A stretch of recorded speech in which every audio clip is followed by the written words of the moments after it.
Good afternoon from the Église Sainte-Thérèse in Yerson. I'd like to make today a short presentation about an amazing bit of compositional art from William Byrd's variations on Walsingham. Now, this piece is a set of 22 variations on this tune, the Walsingham tune.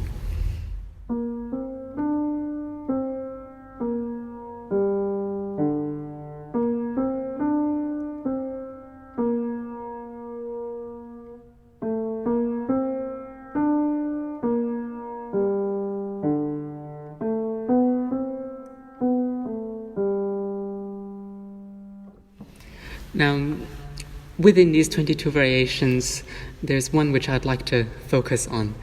And, well, a little background to the way that Byrd wrote variations. One of the most common ideas that he uses is to preserve the tune, but to put various things around it. And these various things often have a very interesting contrapuntal structure.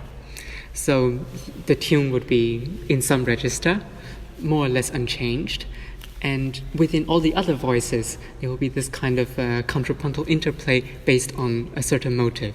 So if you were to take out the tune, you would think that it's a kind of free fantasy, or to use an anachronistic term, a fuguetta upon a certain motive, which has nothing to do with the tune.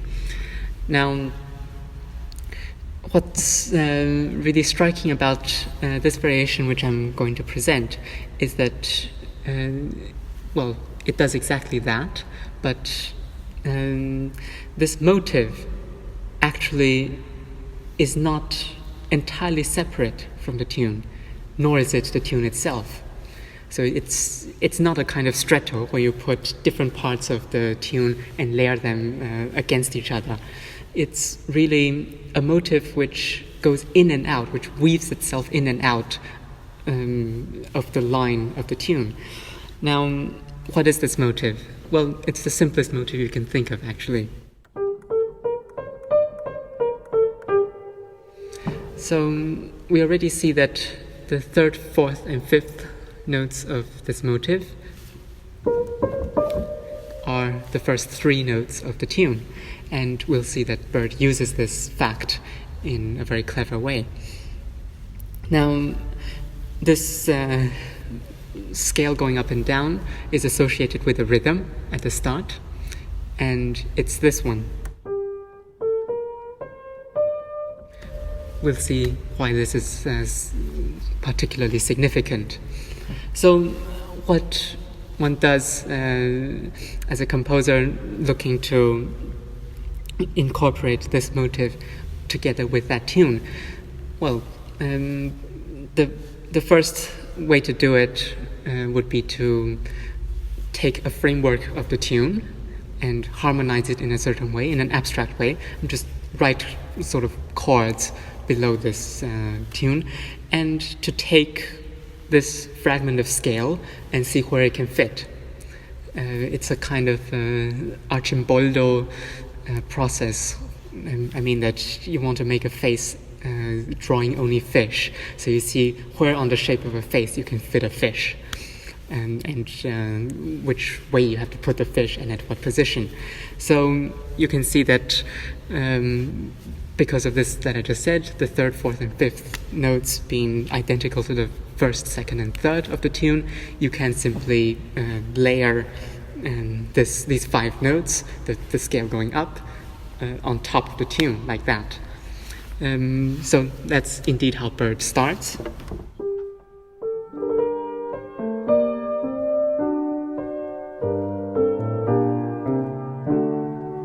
And you see that the bass has now joined with its own in the place that is quite obvious that it does fit into the tune contrapuntally and the harmony which the tune sort of canonically generates. So the next thing that one needs to do is to continue this process and to smooth it out, because there are certain places where this motive will almost fit, but not quite. So you need to change it in a little way to make it fit to the tune and to the harmony. So this is what he does, for example, here.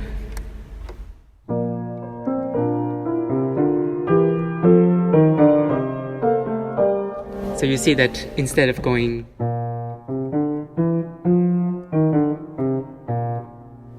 there has to be this compression.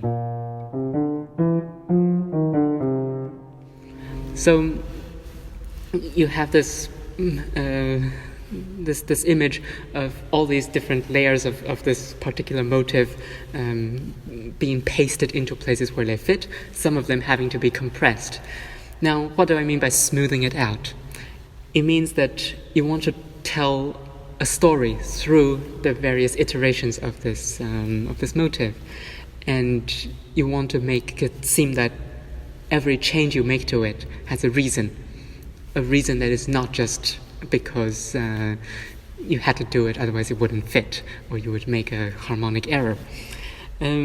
So how do you explain some change like we've just made? Well, you simply repeat it. So when this motive has to get compressed in a certain place, you compress it in the same way somewhere else. The most obvious is the next time that it happens. And indeed that is what Byrd does.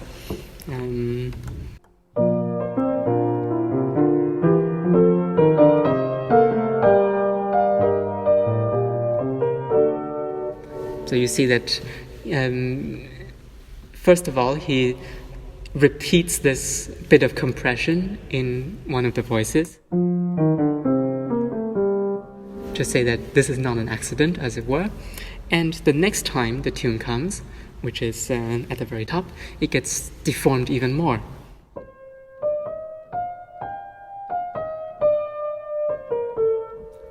But, of course, with the same following on from the compression that we had.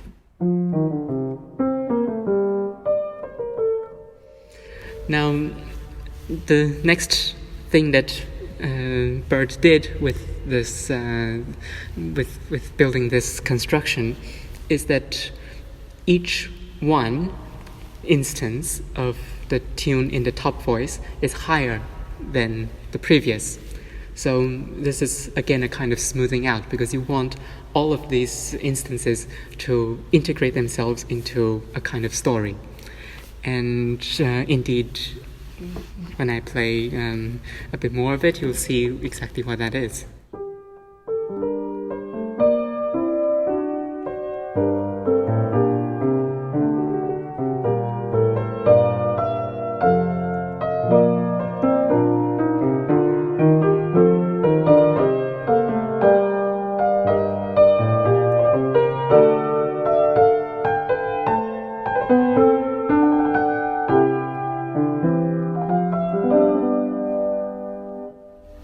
So if we didn't know what the Walsingham tune was, this would be, as I said, a kind of a free fantasy upon a string of 5 consecutive notes.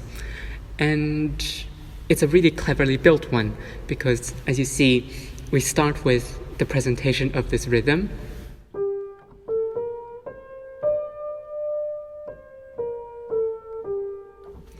And then the next time this comes, this rhythm is applied to both halves of it.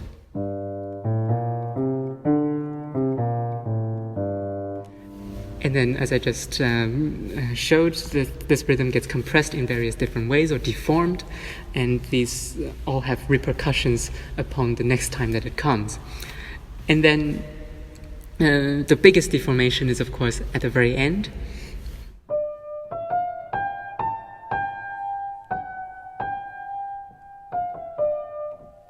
I mean, it's still 5 notes. With music of this period, the accidentals can be ignored when thinking about this kind of analysis.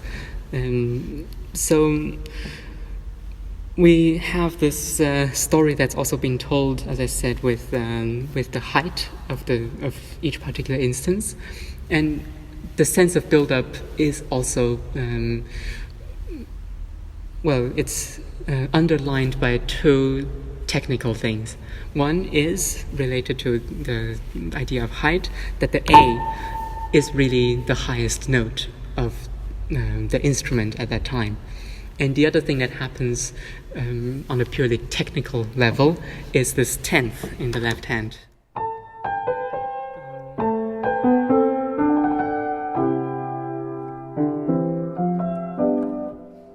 Yeah, hand's not small.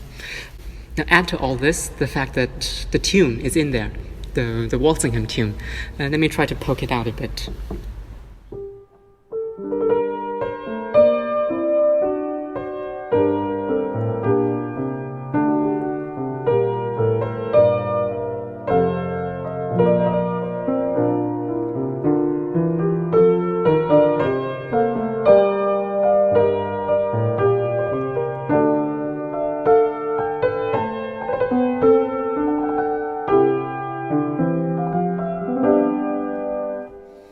So you see that sometimes the tune is an additional voice in and of itself, which is actually the easiest way to write it, because then you just start with the tune, with its harmonic basis, and put all this motivic stuff around it. And sometimes the tune actually shares notes with the tail end or the front end of one of these instances of the motive. So you see that this is a really refined and well-constructed, complexly and interestingly constructed treatment of the tune. Now, that is not why I think this is of such great genius. Actually, for me, what makes this awesome is all the connections and all the meaning that this variation has within the context of Walsingham as a piece. So Walsingham is, as many people have recognized or have theorized, not just about this popular tune, this popular ballad, but it's about a kind of homage to the pilgrimage of Walsingham, which was destroyed as part of the Reformation. And Byrd, of course, being a Catholic composer, is claimed to have included such messages in his works quite tangibly and reasonably, in my estimation. So what we have here is the first variation after the part of the piece which you could call the perpetual motion part. And we have many variations where we have faster movement without interruption. The last one before this variation is in constant quavers. And I'll just play the last bit of it.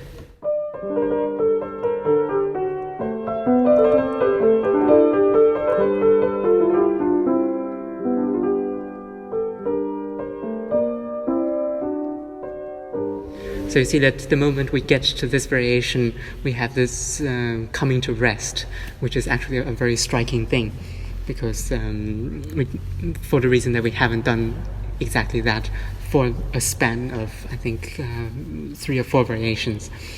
Now, what does this actually mean? Well, to me, if I look at the fundamental rhythm of this motive, which, as I have pointed out, is this. I hear a kind of pilgrim step.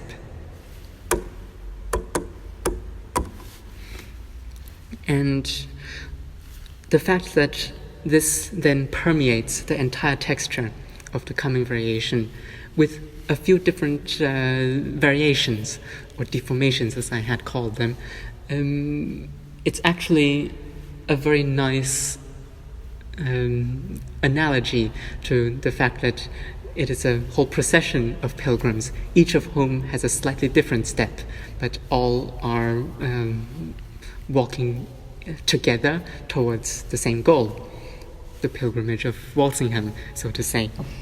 And of course, this is only supported by this upwards yearning, which is represented by the fact that the voice gets higher every time the step comes again.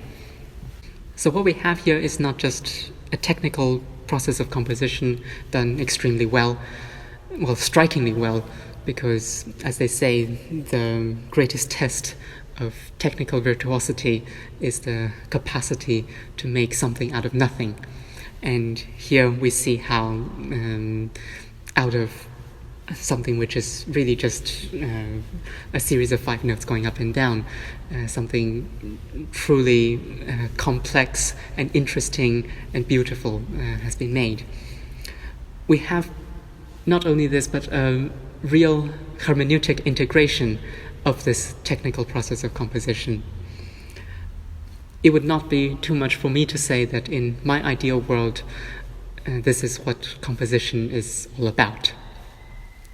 In response to some disparaging comments I may have made about an area of common practice music which to me all sounds the same, of course I know it on a textual level well enough to see that it is, as a matter of fact, not the same, but it sounds all the same to me, or feels all the same. Somebody countered, 16th century polyphonic music all feels the same to me. Well, I may not be able to change the opinion or the aesthetic view of those who think that, but I hope to have been able to give a little insight about why I particularly appreciate this art.